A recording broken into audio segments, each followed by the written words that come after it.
శ్రీశైలం ఎడమగట్టు కాల్వ సొరంగ మార్గంలో ప్రమాదం చోటు చేసుకుంది. సొరంగంలో ఏర్పాటు చేసిన రింగులు కింద పడడంతో పైకప్పు కూలి ముగ్గురు కార్మికులకు తీవ్ర గాయాలయ్యాయి. క్షతగాత్రులను ఆసుపత్రికి తరలించారు. సహాయక చర్యలు చేపట్టాలని సీఎం రేవంత్ రెడ్డి అధికారులను ఆదేశించారు. మంత్రి ఉత్తమ్ కుమార్ రెడ్డి ఘటనా స్థలిలో సహాయక చర్యలు పర్యవేక్షిస్తున్నారు.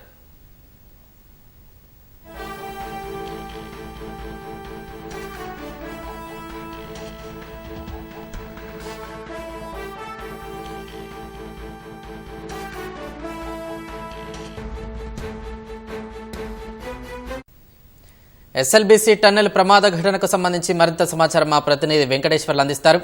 వెంకటేశ్వర్లు చెప్పండి, ఎస్ఎల్బీసీ టన్నెల్ ప్రమాదానికి సంబంధించి మీ వద్ద ఉన్న తాజా సమాచారం ఏంటి? సార్, ఈ రోజు ఉదయం ఎస్ఎల్బీసీ టన్నెల్ లో ప్రమాదం చోటు చేసుకుంది. ఎస్ఎల్బీసీ టన్నెల్ లోపల నిర్మాణ పనులు జరుగుతున్నాయి. టన్నెల్ లోపల ఈ మన ఏదైతే దిమ్మలు అమర్చే పనులు జరుగుతున్నాయి, లోపల ఈ నిర్మాణ పనుల సొరంగం లోపల జరిగే పనుల కోసం పనులు చేయడానికి 50 మంది కార్మికులు టన్నెల్ లోపలికి వెళ్లారు. ఈ టన్నెల్ లోపల పనులు చేసే క్రమంలో టన్నెల్ లోపల ఉన్న సొరంగం లోపల ఉన్న ఈ దిమ్మలు ఏదైతే ఉన్నాయో అవి విరిగి పడడంతో ప్రమాదం జరిగింది. ఈ ప్రమాదం జరిగిన వెంటనే సుమారు 40 మంది కార్మికులు బయటపడ్డారు సురక్షితంగా. అందులో ఒక 2 కార్మికులు స్వల్ప గాయాలతో బయటపడ్డారు. 8 మంది కార్మికులు సొరంగం లోపలనే చిక్కుకున్నట్లు తెలుస్తుంది. ఈ 8 మంది కార్మికులను రక్షించడానికి ఇప్పటికే అధికార యంత్రాంగం అంతా ఘటనా స్థలానికి చేరుకుంది. ఈ ప్రమాదం జరిగిన తీరు ఒక్కసారిగా తెలంగాణ తెలుగు రాష్ట్రాలకు దిగ్భ్రాంతి కలిగించింది. ఈ ఘటన జరిగిన వెంటనే తెలంగాణ రాష్ట్ర ప్రభుత్వం అప్రమత్తమై 2 మంత్రులను ఘటనా స్థలానికి పంపింది. మంత్రి ఉత్తమ్ కుమార్ రెడ్డి హుటాహుటిన ఘటనా స్థలానికి చేరుకుని టన్నెల్ వద్ద జేపీ కంపెనీ ప్రతినిధులు, ఇరిగేషన్ అధికారులతో జరిగిన ఘటనపై వివరాలు అడిగి తెలుసుకున్నారు. ఆ క్రమంలోనే కొంతమంది కార్మికులు వచ్చి మంత్రి ఉత్తమ్ కుమార్ రెడ్డికి తమ గుర్తును వినిపించుకున్నారు. ప్రమాదం ఘటన వల్ల తమ వారు లోపల చిక్కుకున్నారని, వాళ్ళను సురక్షితంగా కాపాడే విధంగా చర్యలు తీసుకోవాలని కార్మికులు మంత్రిని కోరారు. అదే క్రమంలో మంత్రి జూపల్లి కృష్ణారావు కూడా ఇప్పుడే దోమలపేట దగ్గర ఉన్న జేపీ అతిథి గృహానికి చేరుకొని మంత్రి ఉత్తమ్ కుమార్ రెడ్డితో కలిసి ఈ ఘటన పైన సమీక్ష చేస్తున్నారు. ప్రమాదం జరిగిన తీరు, కార్మికులను చిక్కుకున్న కార్మికులను రక్షించుకోవడానికి ఎటువంటి విధానాలు అవలంబించాలి అనే దాని మీద ఇక్కడ మంత్రులు సమీక్ష చేస్తున్నారు. ఈ ప్రమాదం మాత్రం చాలా లోపల తీవ్రంగా ఉంది. చిక్కుకున్న వారిని బయటకు తీయడం అనేది ఒక సవాలుతో కూడుకున్న పని. సొరంగం లోపల గాలి అందని పరిస్థితి ఉంటుంది. ఘటన జరిగిన వెంటనే వాళ్ళకు ఆక్సిజన్, గాలి సరఫరా, వాళ్ళు ప్రాణాపాయం నుంచి బయటపడడానికి గాలి సరఫరా కోసం ముమ్మర ప్రయత్నాలు చేస్తున్నారు. సొరంగం లోపల ముందు వెంటిలేషన్ అందించి వాళ్ళకి ఏదైనా ప్రాణం పోసే ప్రయత్నాలు జరుగుతున్నాయి. అదే క్రమంలో అక్కడికి లోపలికి వెళ్ళడానికి రెస్క్యూ టీం కూడా ఇప్పటికే ప్రయత్నాలు చేస్తున్నారు.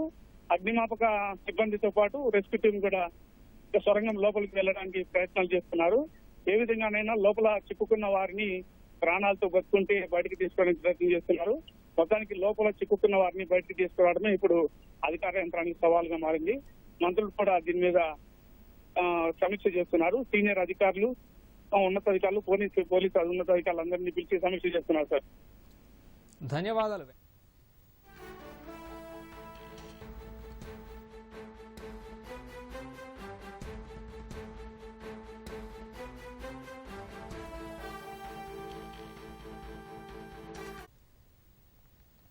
శ్రీశైలం ఎడమగట్టు కాల్వ సొరంగ మార్గంలో ప్రమాదం చోటు చేసుకుంది.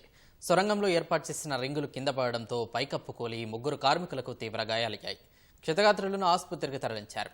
సహాయక చర్యలు చేపట్టాలని సీఎం రేవంత్ రెడ్డి అధికారులను ఆదేశించారు. మంత్రి ఉత్తమ్ కుమార్ రెడ్డి ఘటనా స్థలిలో సహాయక చర్యలు పర్యవేక్షిస్తున్నారు.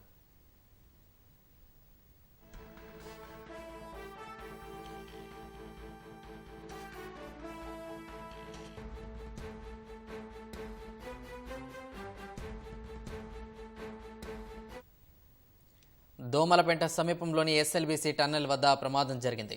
శ్రీశైలం ఎడమగట్టు కాలువ టన్నెల్ 14వ కిలోమీటర్ వద్ద సొరంగంలో ఏర్పాటు చేసిన రింగులు కింద పడడంతో 3 మీటర్ల మేర పైకప్పు కూలింది. దీంతో ముగ్గురు కార్మికులకు తీవ్ర గాయాలయ్యాయి. క్షతగాత్రులను ఆసుపత్రికి తరలించారు. ఉదయం షిఫ్టులో సొరంగంలో పనులకు 50 మంది లోపలికి వెళ్లారు. ఒక్కొక్కరిగా 42 మంది సొరంగం నుంచి కార్మికులకు బయటకు వచ్చారు. మరో 8 మంది కోసం గాలింపు చర్యలు చేపట్టారు. సొరంగంలో విద్యుత్ సరఫరా నిలిచిపోయింది. పోలీసుల సాయంతో సహాయక చర్యలు కొనసాగుతున్నాయి. ఎడమవైపు సొరంగం వద్ద 4 రోజుల కిందటే మళ్లీ పనులు మొదలయ్యాయి. ఘటనా స్థలంలో నీటిపారుదల శాఖ అధికారులు వివరాలు సేకరిస్తున్నారు.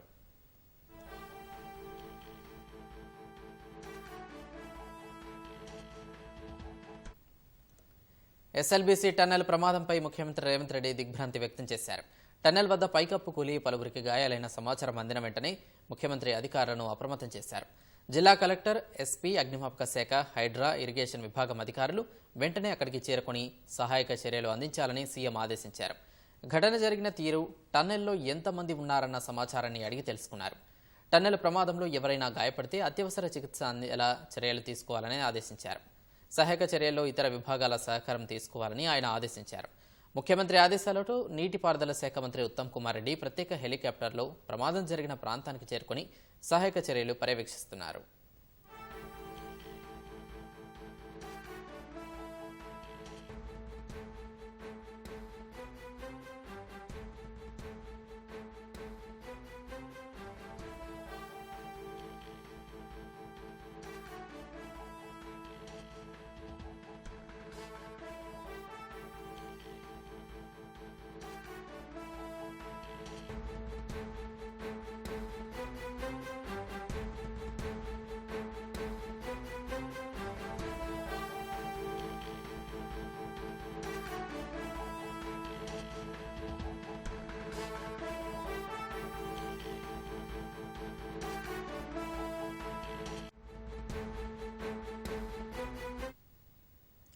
శ్రీశైలం ఎడమగట్టు కాల్వ సొరంగ మార్గంలో ప్రమాదం చోటు చేసుకుంది.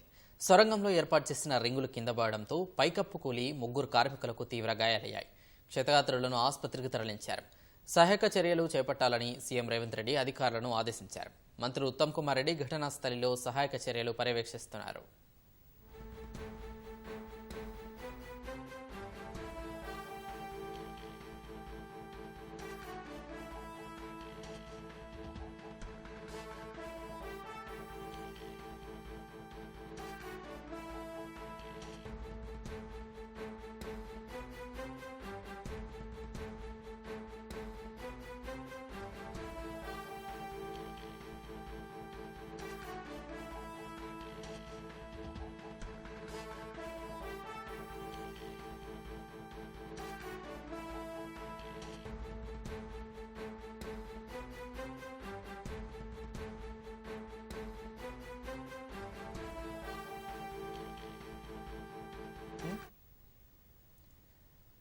ఎస్ఎల్బీసీ సొరంగం నుంచి ఇంకా 8 మంది కార్మికులు బయటకు రాలేదు.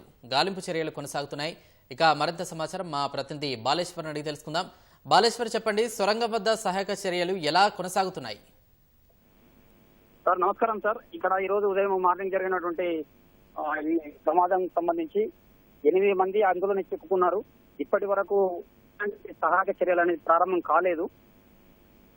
ఈ అచ్చంపేట, నాగర్ కర్నూలు జిల్లా అచ్చంపేటకు సంబంధించినటువంటి ఈ అగ్నిమాపక శాఖ సిబ్బంది వాళ్ళు ఇప్పుడే అక్కడ చేరుకొని ఆక్సిజన్తో లోపలికి వెళ్లే ప్రయత్నం చేస్తున్నారు సార్.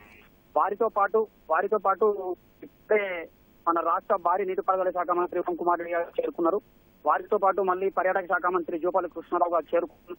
ఈ ఎస్ఎల్బీసీ టన్నెల్ కు సంబంధించినటువంటి శాఖ కార్యాలయంలో దానికి సంబంధించిన అధికారులని సమీక్ష నిర్వహిస్తున్నారు సార్.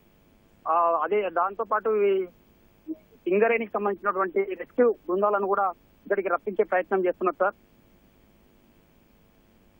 వాటితో పాటు ఇప్పుడు వాళ్ళు ఈ మంత్రులు సమీక్ష అనంతరం బయటకు వచ్చిన తర్వాత మనకు పూర్తి వివరాలు తెలిసే అవకాశం ఉంది సార్. Thank you sir.